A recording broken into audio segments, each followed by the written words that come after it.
ഇപ്പോൾ കേദാർനാഥ് എന്ന് വിളിക്കുന്ന ഉത്തരാഖണ്ഡിലെ പഴയ കേദാരം. ഈ കേദാർനാഥ് ക്ഷേത്രം ഉണ്ടായതിനു പിന്നിൽ ഒരു കഥയുണ്ട്. മഹാഭാരത യുദ്ധം കഴിഞ്ഞ് പാണ്ഡവർ ഭരണം തുടങ്ങിയപ്പോൾ രാജ്യത്ത് സമാധാനവും സമൃദ്ധിയും വേണം എന്ന ലക്ഷ്യത്തോടെ വളരെ ശ്രദ്ധിച്ച് ബുദ്ധിപൂർവമാണ് രാജ്യകാര്യങ്ങൾ നിർവഹിച്ചുകൊണ്ടിരുന്നത്. ജനങ്ങളുടെ ക്ഷേമം കണക്കിലെടുത്താണ് എല്ലാ നടപടികളും സ്വീകരിച്ചിരുന്നത്. എങ്കിലും എവിടെയൊക്കെയോ ഒരു മ്ലാനത ഉണ്ടാകുന്നതായി പാണ്ഡവർക്ക് തോന്നി. എന്തേ ഇങ്ങനെ വരാൻ എന്നന്വേഷിച്ച അവരോട് ഗുരു വസിഷ്ഠൻ പറഞ്ഞു, കുരുക്ഷേത്ര യുദ്ധത്തിലൂടെ നിങ്ങൾക്ക് വീരഹത്യാ ദോഷമുണ്ടായിട്ടുണ്ട്. ലക്ഷക്കണക്കിന് വീരന്മാരെയാണ് കൊന്നൊടുക്കിയത്. മാത്രമല്ല ബ്രഹ്മഹത്യാ ദോഷവുമുണ്ട്. കൊല്ലപ്പെട്ടവരുടെ കൂട്ടത്തിൽ ബ്രാഹ്മണരുണ്ട്. ഗുരുവായ ദ്രോണാചാര്യർ ബ്രാഹ്മണനായിരുന്നല്ലോ. ഇങ്ങനെയുള്ള വീരഹത്യാദോഷവും ബ്രഹ്മഹത്യാദോഷവും ഉണ്ടായിട്ടുള്ളതുകൊണ്ട് അതിന് പരിഹാരം ചെയ്യാതെ രക്ഷയില്ല.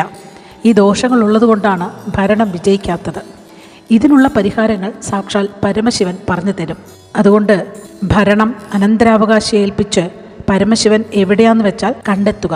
വസിഷ്ഠൻ പറഞ്ഞത് പ്രകാരം പാണ്ഡവർ രാജ്യഭരണം കൈമാറി. എന്നിട്ട് കാശിയിലേക്ക് പുറപ്പെട്ടു. കാശിയാണല്ലോ ശിവന്റെ നഗരം. പാണ്ഡവർ കാശിയിലെത്തിയപ്പോൾ അതറിഞ്ഞ ശിവൻ ഒരു നന്ദിയുടെ രൂപമെടുത്ത് അവിടുന്ന് മറയുന്നു. കാശിയിൽ ശിവനെ കാണുന്നില്ല എന്ന് പാണ്ഡവർക്ക് മനസ്സിലായി.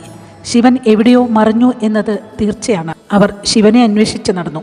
അങ്ങനെ നടന്ന് അവർ രുദ്രപ്രയാഗ് വഴി ഗുപ്തകാശിയിലെത്തി. അവിടെ എത്തിയ പാണ്ഡവർ ഒരു നന്ദിയെ കാണുന്നു. അത് ശിവനാണെന്ന് പെട്ടെന്ന് തന്നെ അവർക്ക് മനസ്സിലായി. കരുത്തനായ ഭീമൻ അതിനെ പിടിക്കാനായി അതിൻ്റെ പിന്നാലെ കുതിച്ചു. അതിൻ്റെ തൊട്ടടുത്തെത്തി. എന്നാൽ ഭീമൻ അതിനെ പിടിക്കാനായില്ല. വീരഹത്യാദോഷം ബ്രഹ്മഹത്യാദോഷമൊക്കെ പാണ്ഡവർക്കുണ്ടല്ലോ. പെട്ടെന്ന് അങ്ങോട്ട് അതിനുള്ള പരിഹാരങ്ങളൊന്നും കിട്ടുകയില്ലല്ലോ. കുറേയൊക്കെ അനുഭവിച്ചാലേ പരിഹാരം കാണാനാകും. ഭീമൻ ആ നന്ദിയുടെ വാലിൽ പിന്നെ പുറം കാലുകളിലൊക്കെ പിടിക്കാൻ ശ്രമിച്ചു. പിടികൊടുക്കാതെ ശിവൻ അവിടുന്ന് ഭൂമിയിലേക്ക് ആണ്ടുപോകുന്നു. പല സ്ഥലത്ത് വെച്ചും ഭീമൻ അതിനെ പിടിക്കാൻ ശ്രമിക്കുന്നുണ്ട്. പല സ്ഥലങ്ങളിലും ശിവൻ മണ്ണിനടിയിൽ നിന്നും പൊങ്ങി വരുന്നുണ്ട്. അവിടെയൊക്കെ വെച്ച് ശിവനെ പിടിക്കാനും ശ്രമിക്കുന്നുണ്ട്. ഈ കേദാർനാഥ് എന്ന് പറയുന്ന സ്ഥലത്ത് നന്ദിയുടെ മുതുകിലുള്ള മുഴ പോലത്തെ ഭാഗം പ്രത്യക്ഷപ്പെടുന്നുണ്ട്. തുംഗനാഥ് എന്ന സ്ഥലത്ത് ശിവന്റെ 2 കൈകൾ പ്രത്യക്ഷപ്പെടുന്നു. പിന്നെ രുദ്രനാഥ് എന്ന സ്ഥലത്ത് ശിവന്റെ മുഖം പ്രത്യക്ഷപ്പെടുന്നു. എന്നിട്ട് വീണ്ടും അത് മണ്ണിലേക്ക് ആഴ്ന്നു പോകും. അതേപോലെ മധ്യമഹേശ്വർ എന്ന സ്ഥലത്ത് ശിവന്റെ വയറും നാഭിയും പ്രത്യക്ഷപ്പെട്ടു. പിന്നെ കൽപ്പേശ്വർ എന്ന സ്ഥലത്ത് ശിവന്റെ ജഡ പ്രത്യക്ഷപ്പെട്ടു. ഇങ്ങനെ 5 സ്ഥലങ്ങളിൽ ഓരോരോ ഭാഗങ്ങൾ പ്രത്യക്ഷപ്പെടുന്നു. അതിലൊന്ന് നന്ദിയുടെ ഭാഗമാണ്. നന്ദിയുടെ മുതുകിലുള്ള ആ ഉയർന്നു നിൽക്കുന്ന മുഴ. ഈ 5 സ്ഥലങ്ങളിലും ശിവലിംഗങ്ങൾ സ്ഥാപിച്ച് ശിവനെ ആരാധിക്കുവാൻ പാണ്ഡവർ തീരുമാനിക്കുന്നു. അങ്ങനെ കേദാർനാഥ്, തുംഗനാഥ്, രുദ്രനാഥ്, മധ്യമഹേശ്വർ, കൽപ്പേശ്വർ എന്നീ 5 സ്ഥലങ്ങളിലും പാണ്ഡവന്മാർ ശിവക്ഷേത്രങ്ങൾ പണികഴിപ്പിച്ചു. ഈ 5 സ്ഥലങ്ങളെയാണ് പഞ്ചകേദാരങ്ങൾ എന്ന് വിളിക്കുന്നത്.